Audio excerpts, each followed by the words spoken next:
I want to formally welcome and introduce Michael Pierce, who is a professor of art at John Tyler Community College in Midlothian, right outside of Richmond.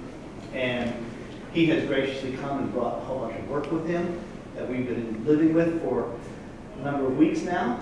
And we have an opportunity to hear from the artist, which is really a great privilege, by the way. I'd just like to point out that usually when you go to a museum or a gallery, you can look at the art and it might make you scratch your head and wonder and come up with some questions. But the artist isn't there to ask those questions too. So I'm really happy to have Michael here and the other artists that we have come to talk to us, because it gives us an opportunity to pose those questions to the person who has the answers. So thanks, Michael, for coming. And my pleasure. He's got a bunch of work representing a couple of different suites of work or groups of work that he's been creating over the past number of years. And I guess without further ado, just want to ask you all to join me in welcoming Michael and learning about his art. Well, so I'm going to talk a little bit about the work, but I'm also probably going to ask you guys some questions too. Most of this work, actually all of this work except one piece, was made in the past 2 years. So during the pandemic. Anybody wonder why I called it "You'd Best Be Wary"? I mean, it looks like pretty safe work that's a little pleasant, but why would I call it "You Best Be Wary"? Nobody? Well, it kind of turns out that during the pandemic, my thoughts were all about being careful. The obvious in the corner. I don't know if you remember, 2 years ago, in the beginning of the pandemic, we all thought that the way we protected ourselves was washing our hands and wearing rubber gloves. Turned out that wasn't the way. It was wearing masks and staying away from each other. So rubber gloves entered my mind as a thing to do. Some of that has to do with the rabbit image that you're seeing all around the room too. You all know that if you take your fingers like this and you point a lamp at it, it's a shadow puppet of a rabbit. So that's what some of those images are about, in addition to being about being careful. And as luck would have it, in March of 2020, I was in Paris. I flew there on March the 2nd and was going to be there for 2 months. I'd been awarded a residency in a building with 300 artists from around the world, a free place to stay and make art for 2 months. And by the 12th of March, the world was falling apart, if anybody remembers that time. And I joked that I was gonna, when the bakeries closed, I was gonna leave. And the bakeries closed, and the museums closed, and the restaurants closed, and everything closed down, so I had to get home. And did. So most of this work was created there, although the pieces down this side got started in Paris. While I was in Paris, there's a museum there called the Museum of the Middle Ages that has these big tapestries called the unicorn tapestries. You might have seen pictures of them. They're all the story of the unicorn, and there's a big unicorn in the middle of these huge tapestries.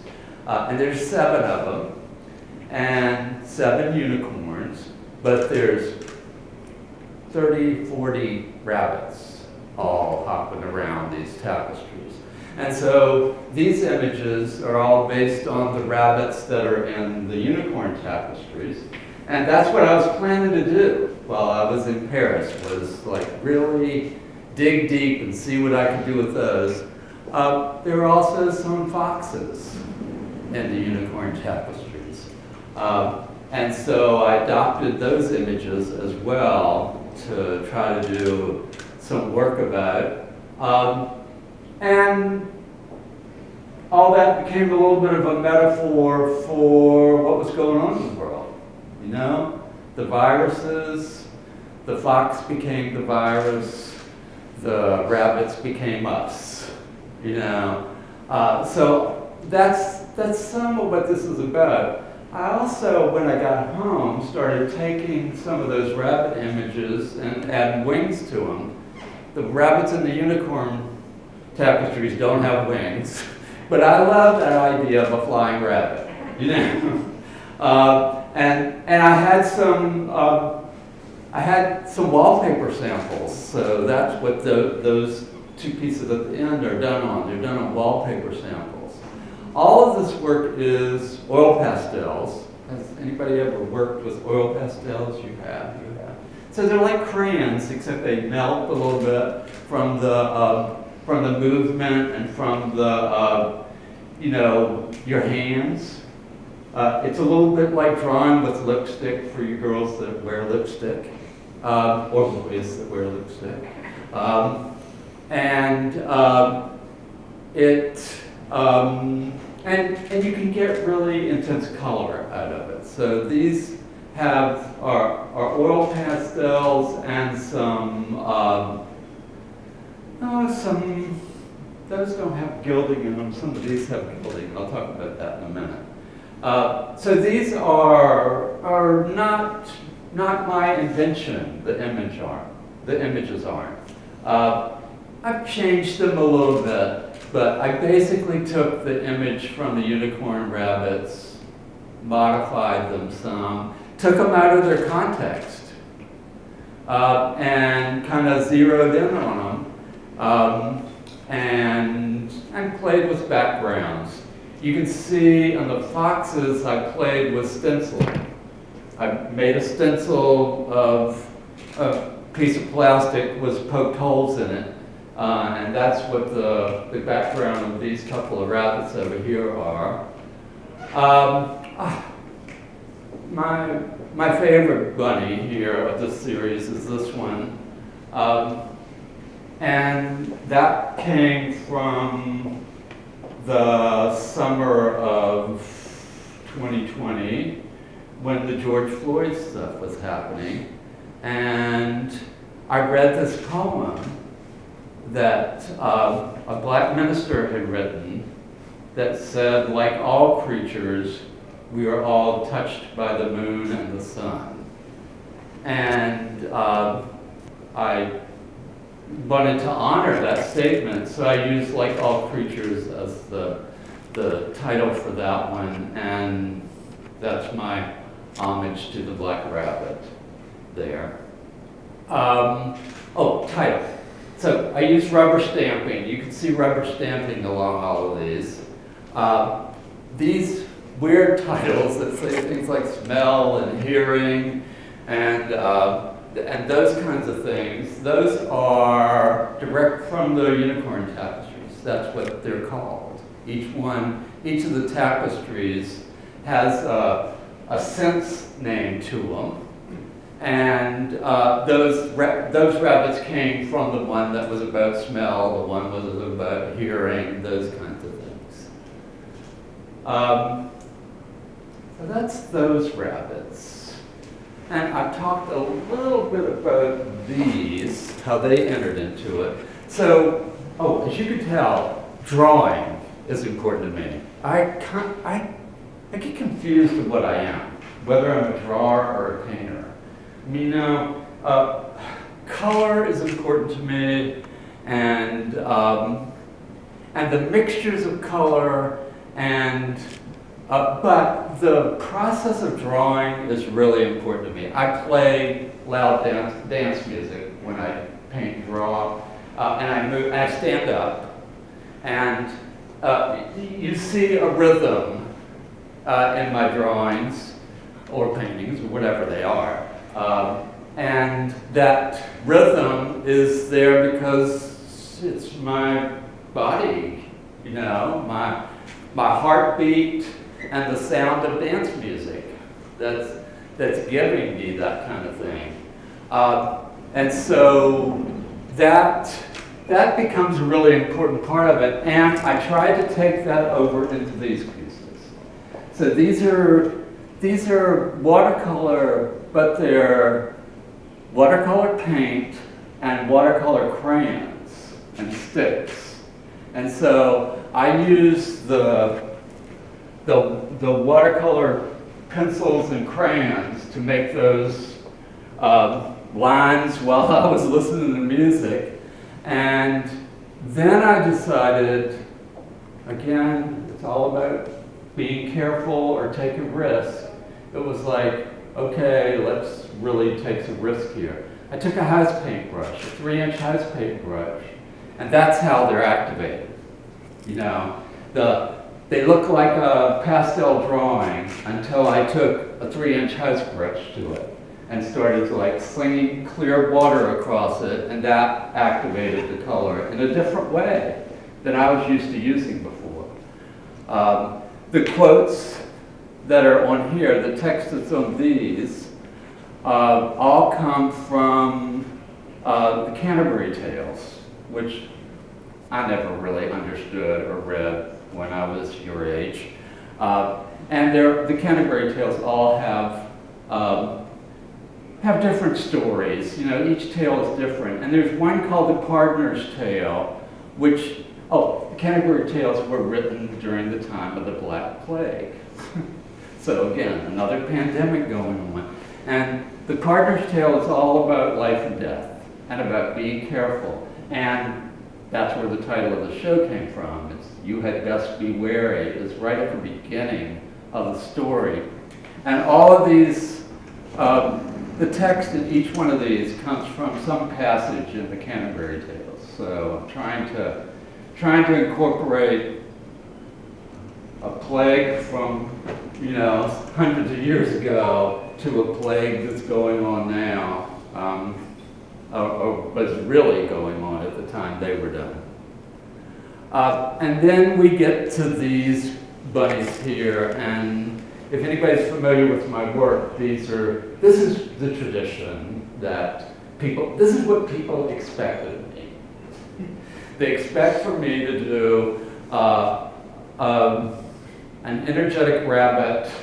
I go to rabbit fairs. This young lady here raises rabbits. She told me earlier. She has 30 of them at home. And I go to rabbit fairs, and I take photos of the rabbits through the bars of the cages. You know about the cages. I like to think that I'm letting those rabbits go out of their cages. And I like to honor these rabbits. These rabbits are as human as they are rabbits to me. But also, I love the silhouette of rabbits. And actually, you can see the idea of silhouette's important all over here.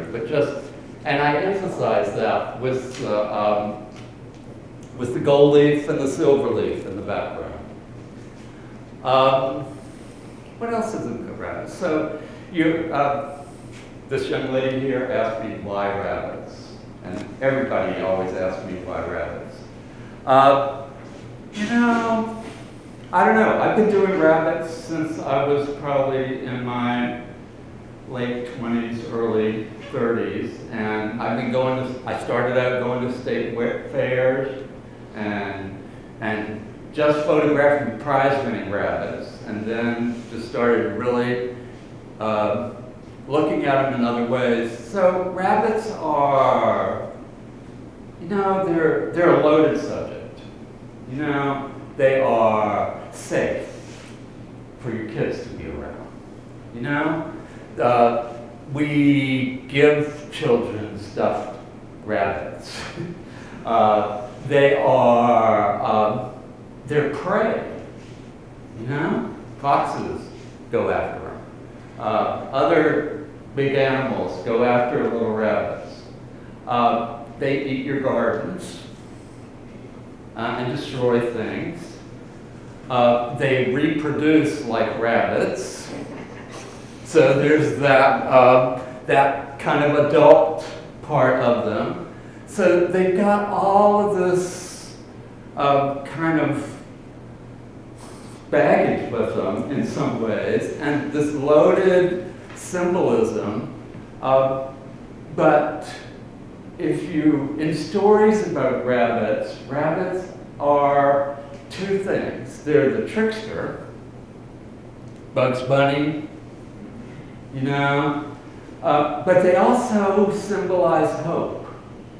You know, that idea of there's always going to be more rabbits, you know? And so that's why I'm drawn to them. They have a symbolism that feels good about people as well as rabbits. So in these, for the first time during the pandemic, I started doing, so my practice is doing things like this. I mean, I will give myself an hour and I will probably produce 6 of these. I draw really fast.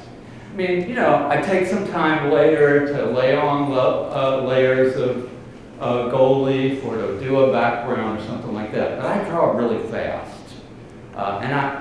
It's important for me to draw really fast because my mind gets in the way. And I don't like to decide what to do. I like to just let it happen. But these, you notice this MYXV on the bottom. I started using that titling mode for the rabbits I did during the pandemic because I read an article about rabbits in the 1950s were taking over Australia, the continent of Australia, and they decided they had to kill them. And so they introduced this virus that somebody discovered from Europe that would kill the rabbits, and they introduced that into the rabbit population in Australia. And it started killing the rabbits. But do you guys know what happened after that? The rabbits became immune and the disease spread to the rest of the world. That's right. The rabbits became immune and they evolved to fight. And it gave me another kind of hope, y'all. It was like, that's going to happen to us people. We're going to like become immune somehow to this virus that's out there. And so I thought, well, I'm going to try to reinforce that. And I'm going to put this kind of obscure title and just start a numbering sequence for the rabbits that I make during the pandemic. So that's where that came from. Is MYXV the name of the virus? Yes, that's the name of the virus. Yeah. I was trying to figure out Roman numeral, but I couldn't figure out why. Myxomatosis. Myxomatosis is the actual name of the virus. Yeah. And it's a really good radio hit song. So the last piece that's here is the only piece I did before the pandemic. And I included it in the show because, so I teach at John Tyler, there's a big theater program there. And before the pandemic, they did a play called Peter and the Starcatcher. Anybody ever heard of that?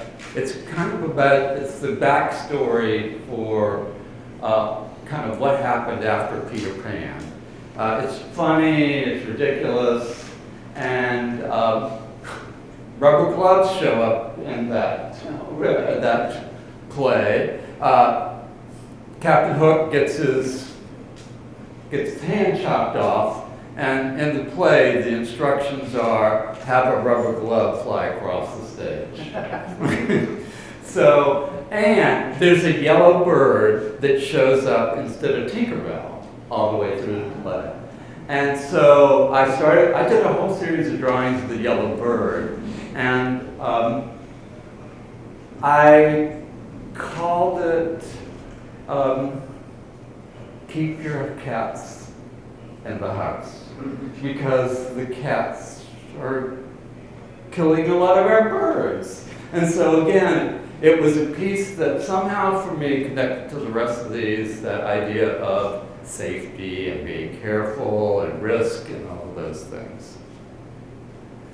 So that's my story. That's where I'm coming from with this. What else do you want to know? What else do you want to know? Well, I was just going to say, I thought this was, I don't really know if it is, but it looks like a canary. I think about canary being a warning sign. Well, I love that. And here, one of the things I love about art is that you bring your own experience to art. And I love thinking about art as kind of a mirror, and you see what you need to see in it. And I love it when I can do that. I mean, I wasn't thinking about a canary, but I'm glad you were. The other thing I wanted to ask you about was, you said about drawing and painting. Yeah. But I'm almost a little surprised that there is no element of printmaking in here, because No, but because they have a look. The border, the fact that there's this real clear border, they have a look of either silkscreen, and then of course there's the type that's printed that you say you're doing individually with stamps. Yes. But it looks like printed things. So it has this relationship to printmaking as well, if only just in appearance. Yeah. Is that any? Well, I'm really drawn. I want to be a printmaker, but I don't have the equipment or the patience, if you want to know the truth. Yeah. I actually, several years ago, I signed up for a community printmaking studio, and I think I did one print there. It's not my process. But I am a child of Andy Warhol. And I think you can see. Oh yeah. You can see Andy Warhol in my work. I think that Andy Warhol did a great job of focusing spotlights on things and making almost everything look like an icon. And so I think that printmaking influence is in there. A master printmaker from Houston just moved into my neighborhood, about a 5-minute walk from our house, and I met her the other day, and she's going to work with me to figure out how I can translate this stuff into printmaking. So we'll see what comes out of that. I don't know whether I think it would be helpful for me to have somebody that, I did printmaking 40, 50 years ago when I was in college, but I haven't really done it since then. So. Well, I do know what you mean. I mean, not to, let's make this about me for a while. But no, I did have a shared experience that my undergraduate degree is in printmaking. And it was the fact that there is this process between you and the finished product. Yeah. Very long. It's really satisfying visually and interesting, but it really is, it makes the artist many steps removed from the final. Well, you're not really removed, it just takes so long. Yeah, it does. So that's interesting. You can get that. There's a certain appearance that it has. Yeah. I am after that appearance, and truthfully, the studio room that I get to use at John Tyler to teach my classes in, we just had a printing press delivered to the room.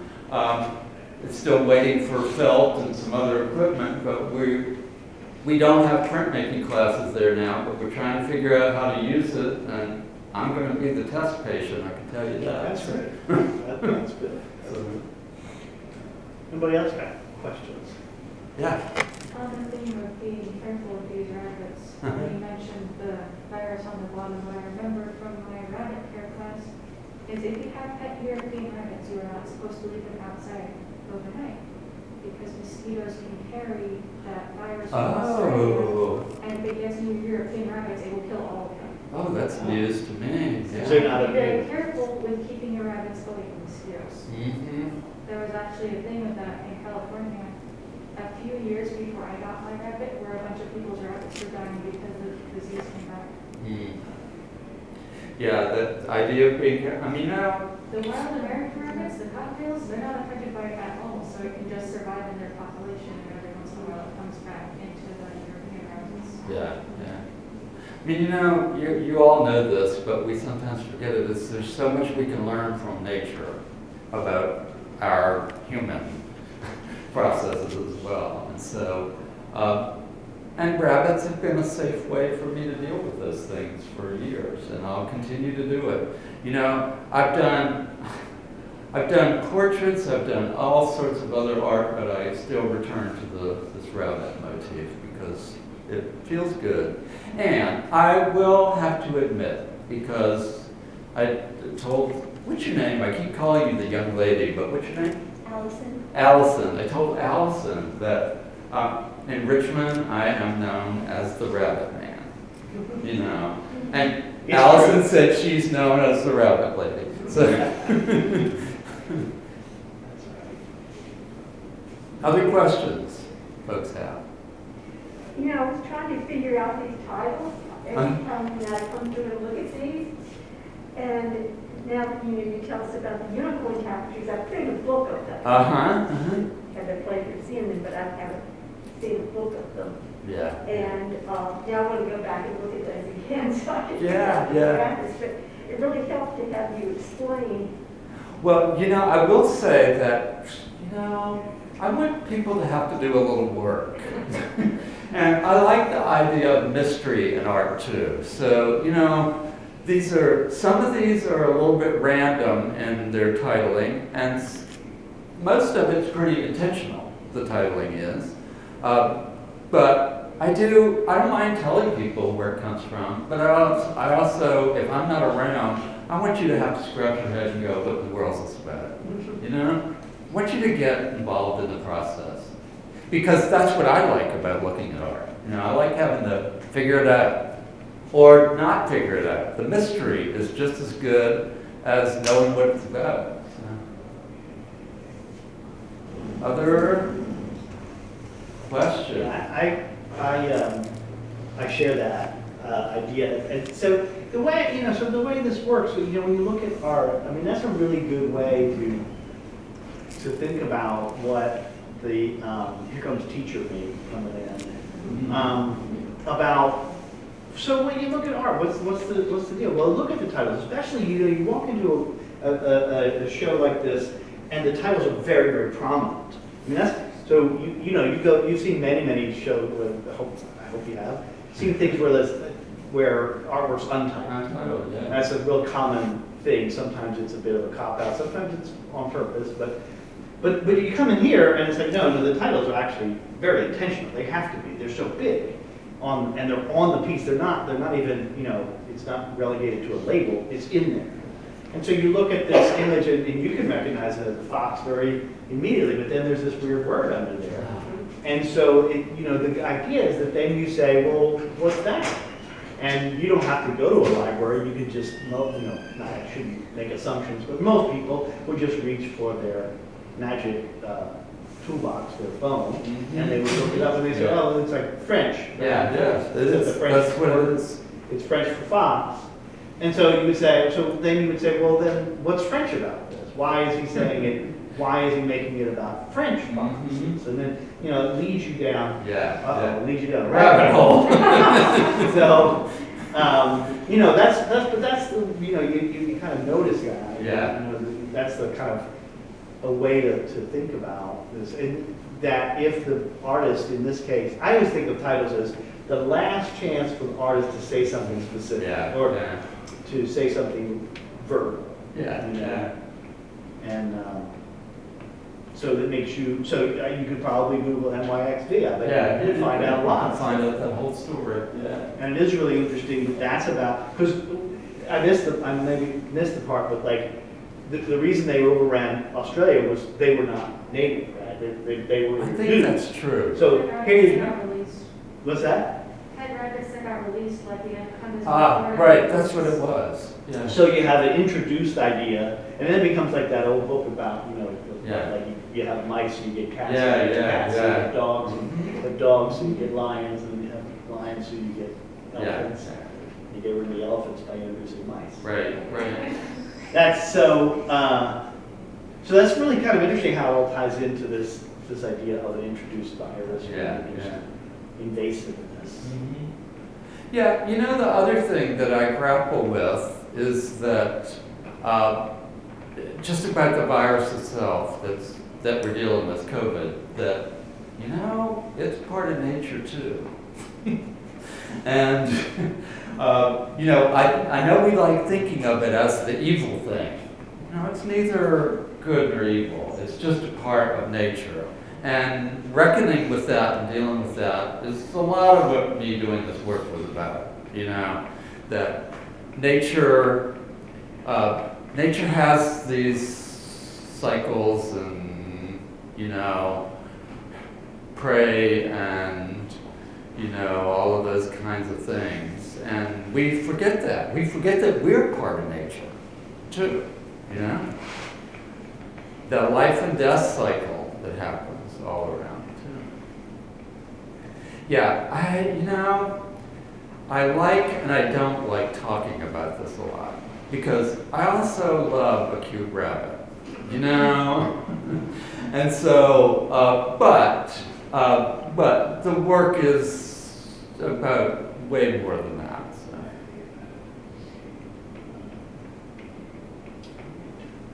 Any other questions or thoughts?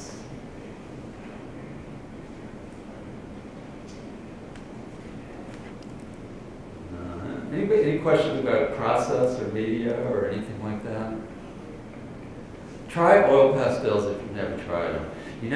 It's like if you've ever when you were a little kid, you had a piece of birthday cake, and the icing on the top gets all over your hand. That's what painting and drawing with oil pastels is like. It's like painting with icing.